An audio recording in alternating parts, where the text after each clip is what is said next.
Delighted to welcome Robert Jenrick, the Housing and Communities and Local Government Secretary, to the show. Good morning to you. Good morning, Julia. Extraordinary morning this morning. The leader of the free world, the President of the United States, Donald Trump, and his wife have tested positive for coronavirus. Your reaction to that news? Well, I think all of us want to send our best wishes to the President and the First Lady and the Trump family. We wish them a speedy recovery.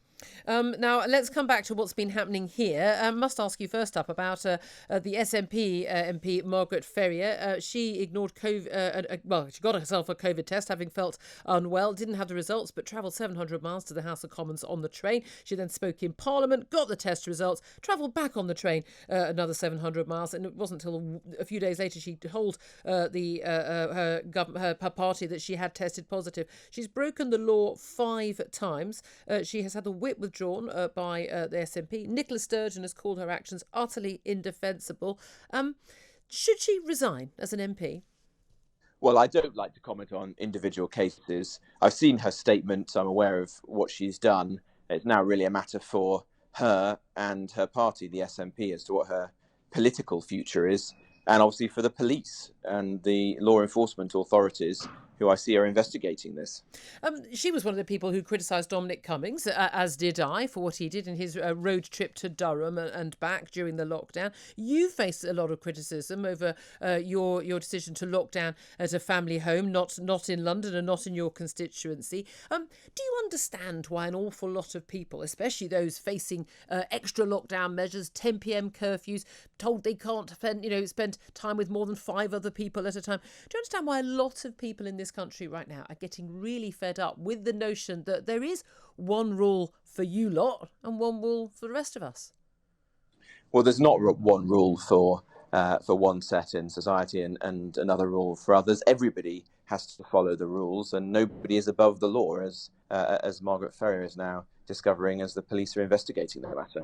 Well, you say everyone has to follow the rules. Dominic Cummings still in a job. You're still in a job after breaching those lockdown rules. Margaret Ferrier is still getting paid by the taxpayer despite having broken the law. I've got to be honest with you. If I did that, if I came into this office having having taken a test for coronavirus, I would be in breach of contract. I'd be out of my ear. I wouldn't have a job the next day.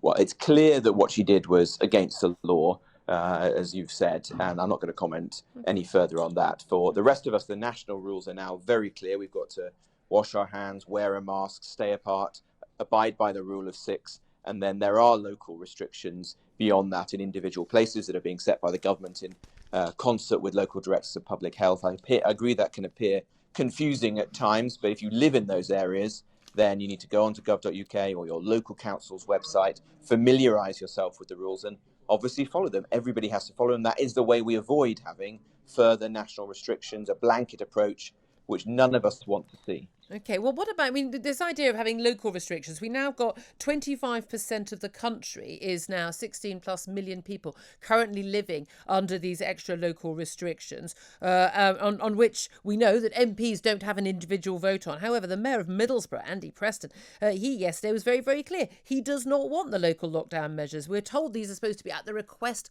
of local political leaders. He said to Matt Hancock, your colleague as the Health Secretary, that he didn't want these measures. He doesn't want from midnight tonight people to be fined if they are mixing anywhere indoors with someone from a different household. And he says he wants to try and convince the government to drop the plan. Should the government be overriding locally elected politicians to impose local lockdowns without a vote in Parliament? Well, firstly, Julia, nobody wants these measures. It's not a question of whether we want them, it's whether we need them to control the virus, to protect people's lives, and to prevent a wider blanket approach, which you don't want to see, I don't want to see further restrictions on other parts of the country. There are wide variances across the country. The number of cases in parts of the southwest are very low as 10 or 20 per 100,000. In Knowsley, there are over 200 cases per 100,000 people. So it's right to take a targeted, localized approach. With respect to the comments by the Mayor of Middlesbrough, I have to say I was surprised and disappointed by those. Middlesbrough Council did request further restrictions be imposed with respect to their local area and were then in conversation with the government as to what those measures should be. There might be some disagreement, I don't know, about the exact measures, But certainly the local council, indeed the mayor, was quoted as saying that they wanted further restrictions. I think he's on the front page of the local paper in Middlesbrough asking for them. So it's a curious position now, and I think that's irresponsible. People in Middlesbrough need to follow those guidelines, and that's the way that we can get the virus under control in their local area. But wanting local restrictions doesn't mean you just want whatever restrictions that your government decides to hand down. We know there's 10 p.m. curfew. You're already facing a rebellion from Tory MPs talking about this being a nanny state curfew. We spoke to Andy Burnham, the Mayor of Greater Manchester, who's been not unsupportive of government measures throughout this, actually. He's not taken a sort of party political line on this throughout. And he says that he thinks the 10 p.m. curfew is unworkable. It's all very well bringing in restrictions to tackle the virus spread, but if those measures don't appear to have any effect and may even indeed have a negative effect, as in people go and drink at home where they're not socially distanced, or they're partying in the street, or they're all on public transport at the same time, that's what we've been seeing in the last week, shouldn't the government cancel measures that don't work? Well, as I say, none of us want to see these restrictions. We listened to the advice of the government scientists and to local directors of public health. No, you didn't for the 10 p.m. curfew. No, you didn't. The SAGE were not asked to give any advice on that. There is no medical or scientific evidence at all for that. That's not correct, Julia. That is correct.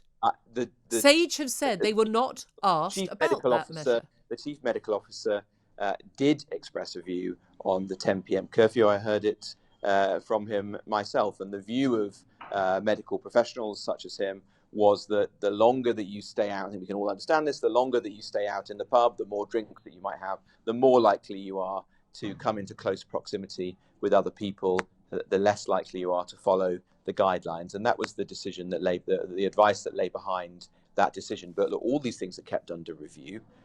If it proves that this one is less effective than others, then it may not be deployed in the future.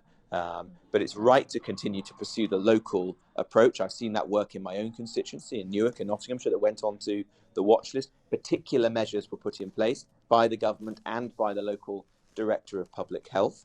They worked, and we're now off the watch list. So that must be the right approach, because we don't want to see broader measures applying in all parts of the country, irrespective of how many cases there are in those places. There is actually new evidence that suggests that in the towns and cities where local lockdowns, extra restrictions have been in place for the long term, those towns and cities have actually seen cases doubling rather than going down. This might suggest that either those local lockdown restrictions aren't working, or they are doing more harm than good. For instance, people actually meeting up in their homes rather than in socially distanced public places. If we are going to be running policy based on the science, capital T, capital S, should we not be looking at evidence like that? Well, we are, Julia, as you'd expect. We're constantly trying to refine the approach. We're learning more with every passing week.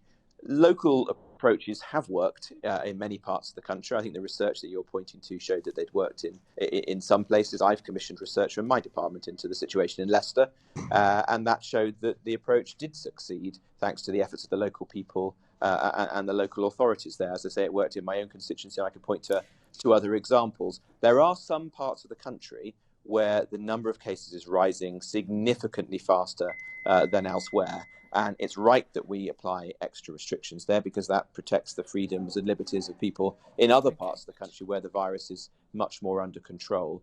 Of course, we keep this under constant review, and if we have to take further measures in those places, then we will do. But that's not something that any of us will do lightly. Okay, just finally, are you confident as a member of the cabinet, member of the government, that the government is currently on top of its coronavirus policy and it's got the right policy?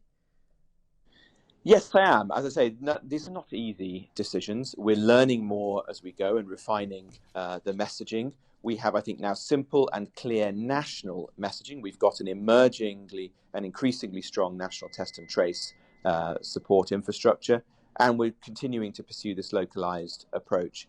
We'll do everything we can to protect the public, but there's an important balance here, which is between that effort and ensuring that we keep people's jobs and livelihoods going as well through a difficult autumn and winter with rising unemployment. And that's the balance that the Prime Minister is trying to strike in each of these decisions. All right. Well, thank you very much indeed. Robert Jenrick, Housing, Communities and Local Government Secretary. So much more to talk about. That's all the time we have got.